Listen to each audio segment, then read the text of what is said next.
সংসারী মেয়েরা একটু বেশি পরিশ্রমী হয়। নিজের সংসার, রান্নাবাড়ি, কোলের বাচ্চাসহ আরও একটা বাচ্চা সবকিছু সামলেও নিজে একটু পরিশ্রম করে ইনকাম করতে পারলে কার না ভালো লাগে। তবে তার জন্য আপনাকে হতে হবে অনেক বেশি পরিশ্রমী আর ধৈর্যশীল। আসসালামু আলাইকুম, কেমন আছেন সবাই? শুধু ব্লগ ভিডিওই না, চাইলে নিজের যে কোনো গুণের কাজ দিয়েই কিন্তু আপনি ঘরে বসে টুকটাক ইনকাম করে নিজের হাত খরচটা চালাতে পারবেন।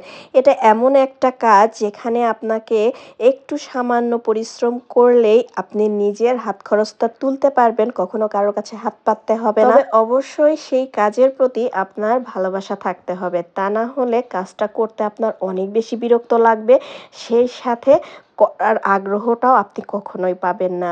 আমি কিভাবে সংসার বাচ্চা সামলেও 2টা কুরুশের ড্রেস অর্ডার কমপ্লিট করলাম সেটাই থাকছে আজকের ভিডিওতে। আশা করি সম্পূর্ণ ভিডিওটা সবাই দেখবেন, তা না হলে কিন্তু বুঝতে পারবেন না। তো আমি এই তো কুরুশের ড্রেস বানানো কমপ্লিট করেও নিজের ড্রেসটা গজ কাপড় কিনে কমপ্লিট করেছি। এখন এর গলাটা রেডি করছি, এটাও হাতের কাজ। গলায় কয়েক তারের সুতার সুন্দর করে কাজ করা নেওয়া হয়ে গেছে। এখন এতে আমি ফুল বসাবো। আর যে কোনো ডিজাইনই হোক হাতের কাজের, সেটাতে যদি কাজের ফিনিশিং বা যে কোনো কাজের দক্ষতা থাকে তখনই কিন্তু সেটা একদম সুন্দর আর পারফেক্ট হয়। তবে ড্রেসগুলো কিন্তু আমি বেশ সময় নিয়ে বানিয়েছি, তাড়াহুড়ো করে বানিয়েও আসলে আমার লাভ হতো না, যেহেতু আমার ছোট বাচ্চাও আছে। আর যে আমাকে ড্রেসগুলো বানাতে দিয়েছিল তিনি আমাকে যথেষ্ট সময় দিয়েছেন, তা না হলে হয়তোবা এগুলো কমপ্লিট করা সম্ভব হতো না। কাপড় কেনা থেকে শুরু করে ডিজাইন এবং এই গলা বসানো কুরুশের কাজ সবটাই আমার নিজের আইডিয়া থেকে এবং নিজের যে কাজ করার ভালো লাগার অভিজ্ঞতা আছে সেখান থেকেই আমি বানিয়েছি। যেহেতু আমার এই কাজগুলো তার ভালো লেগেছে, তিনি আগেও আমার কাছ থেকে এই হাতের কাজের ড্রেস অর্ডার করে নিয়েছেন এবং কিছুটা সময় বেশি করে দিয়ে হলেও তার আমার প্রতি একটা আস্থা হয়ে গেছে যে আমি হয়তোবা তাকে ভালো জিনিসটাই দিতে পারবো। আপনারা 2 মিনিটে কিছু ক্লিপ দেখলেন, এগুলো 2 মিনিটের হলেও আমি কিন্তু যখন যখন সময় পেয়েছি অবসর সময়ে আমি গলাটা রেডি করেছি, সেই সাথে ড্রেসটাও রেডি করে নিয়েছি। সেই সাথে সংসারের যে আনুষঙ্গিক কাজ, ঘর পরিষ্কার করা, রান্না করা, বাচ্চাদের খাওয়ানো, তাদের পড়াশোনা দেখাশোনা করা, সেই সাথে সকল কিছু কমপ্লিট করেই এভাবে একটা কিছু করে একটা ইনকাম করা, সেই সাথে নিজের হাত খরচ চালানো, এটা কিন্তু অনেক বড় বিষয়। যদি আপনি চান অবশ্যই পারবেন। আমি যেহেতু আগেও করেছি অনেক অর্ডারের ড্রেস এবং আমি ভালো পরিমাণেরই ইনকাম করতাম, যেহেতু এখন কোলে ছোট বাচ্চা ওভাবে সময় দিতে পারি না, তারপরেও 2-1টা কাজ নেই, কারণ এই কাজগুলো করতে আমার অনেক বেশি ভালো লাগে। আপনি যদি বসে থেকে অন্যের সমালোচনা করতে যান তখন কিন্তু গীবত করা হবে বা সেটা অন্যায়ও হয়ে যায়, সেই সাথে কিন্তু সেই কাজের কোনো পারিশ্রমিক কখনোই আপনি পাবেন না। সেটা থেকে বরঞ্চ যদি কোনো শখের কাজ বা আপনি যেটা পারেন সেই কাজটাকে কাজে লাগিয়ে আপনি কিছু টাকা ইনকাম করতে পারেন, যেটা কিনা আপনাকে কারোর কাছে হাত পাততে দিবে না। সেটা হোক হাজবেন্ড কিংবা বাবা মা, যখনই কারো কাছে আপনি কোনো টাকা চাইবেন সেটা চাইতেও কিন্তু একটু লজ্জা লাগে। সেক্ষেত্রে যদি আপনি নিজের হাত খরচটা নিজে চালাতে পারেন তাহলে সেটা কিন্তু খারাপ হয় না, বরঞ্চ আপনার জন্য অনেক বেশি ভালোই হয়। সেই সাথে রান্না তো চলছেই, ঘর পরিষ্কার করলেই তো আর হবে না। এখানে আজকে ঢেঁড়স ভিজিয়ে ধুয়ে নিলাম, ঢেঁড়স ভাজি করব আর পোল্লা দিয়ে মাছ রান্না করব। এটাকে আমি ধুন্দুলো বলি, পোল্লাও বলি, এক এক জায়গায় আসলে এক এক নামে ডাকে, অনেকে আবার করইও বলে। তবে ড্রেসটা কিন্তু এখনো ফুল মেক হয়নি, আর ড্রেসটার ফুল লুক দেখার জন্য অবশ্যই কিন্তু ভিডিও শেষ পর্যন্ত দেখতে হবে। তো ধুন্দুলগুলোকে আমি কেটে নিচ্ছি।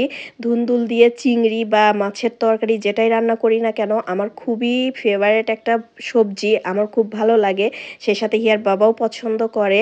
তো আজকে যেহেতু কাজের অনেক বেশি চাপ, সেই জন্য আমি 2 ধরনের মাছ, কই মাছটা হিয়ার বাবা খায় না আর এইটা হলো টাটকিনি মাছ বলে, সেটা দিয়ে হাতে মেখে আলু আর ধুন্দুল দিয়ে তরকারিটা বসিয়ে দিলাম। আর ঢেঁড়সটা ধুয়ে নিয়ে এখন কুচি কুচি করে কেটে নিব। ঢেঁড়স ভাজিটা হুর আর হিয়ার দুজনেই খেতে পছন্দ করে।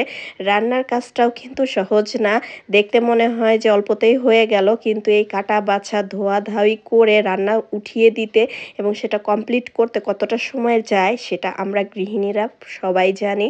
তো এই তো আমার ধুন্দুলের তরকারিটা প্রায় হয়ে এসেছে।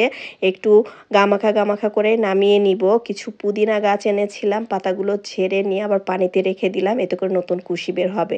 আর দুপুরের রান্নাও রেডি হয়ে গেছে। আজকে দুপুরের খাবারে ছিল ঢেঁড়স ভাজি আর ঢেঁড়স আলু ধুম্বা দিয়ে টাটকিনি আর কই মাছের হালকা গামাখা ঝোল। ওদিকে একটা গলা কমপ্লিট করে আমি কিন্তু দ্বিতীয় গলাটাও কমপ্লিট করে নিয়েছি, কারণ আমার 2টা ড্রেসের অর্ডার ছিল এবং গলার সাথে সৌন্দর্য বাড়ানোর জন্য এভাবে প্রত্যেকটা ফুলের মাথায় আমি পুঁতি বসাবো। আপনাদের সুবিধার জন্য এটা আমি দেখাচ্ছি। আর পুঁতি বসানোর পরে কিন্তু এই হাতের কাজের কুরুশের গলার লুকটাই অন্যরকম হয়ে যাবে। এটা ভালো করে সেলাই করে বসিয়ে দিতে হবে। তার আগে ব্যাক ক্যামেরাতে আমি গলাটা মেশিনে কিন্তু বসিয়ে নিয়েছি। এখনই কিন্তু অনেক বেশি সুন্দর লাগছে, বিশেষ করে জামার কালার কম্বিনেশনটাই আমার কাছে ভালো লেগেছিল। জানি না আপনাদের কাছে কেমন লাগছে, অবশ্যই কিন্তু কমেন্ট করে জানাবেন। আর এই তো এখন আমি যে সুতা দিয়ে আসলে কাজ করেছি সেই সুতা দিয়েই পুঁতি গুলো সুন্দর করে বসিয়ে দিচ্ছি।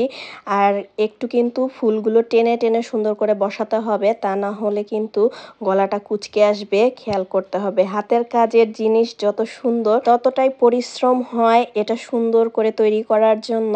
আর হাতের কাজের ডিমান্ড বা প্রাইজিং সবসময়ই ভালো পরিমাণে থাকে। এভাবে আমি 2টা গলায় বসিয়ে নিলাম। আর এই তো আমার ফুল ড্রেসটা কিন্তু রেডি হয়ে গেছে। আর আমি যেহেতু টুকটাক অর্ডারের কাজ করি, একটা সময় অনেক করেছি, ড্রেসগুলো আপনাদের কেমন প্রাইসে আমি সেল করেছি সেটা জানার জন্য ইনবক্স করতে পারেন, বা আমাকে সময় নিয়ে কখনো কেউ অর্ডার দিতে চাইলে দিতে পারেন। তবে আমার সময় লাগবে, যেহেতু আমার ছোট বাচ্চা আছে। তো আমি আসলে 2টা ড্রেস একসাথে খুব ভালো করে দেখাতে হয়তো বা পারলাম না, যতটুকুই দেখিয়েছি। সবার ভালো লাগলে অবশ্যই কিন্তু লাইক কমেন্ট শেয়ার করে দিবেন ভিডিওটা। সবাই ভালো থাকবেন, সুস্থ থাকবেন। আল্লাহ হাফেজ।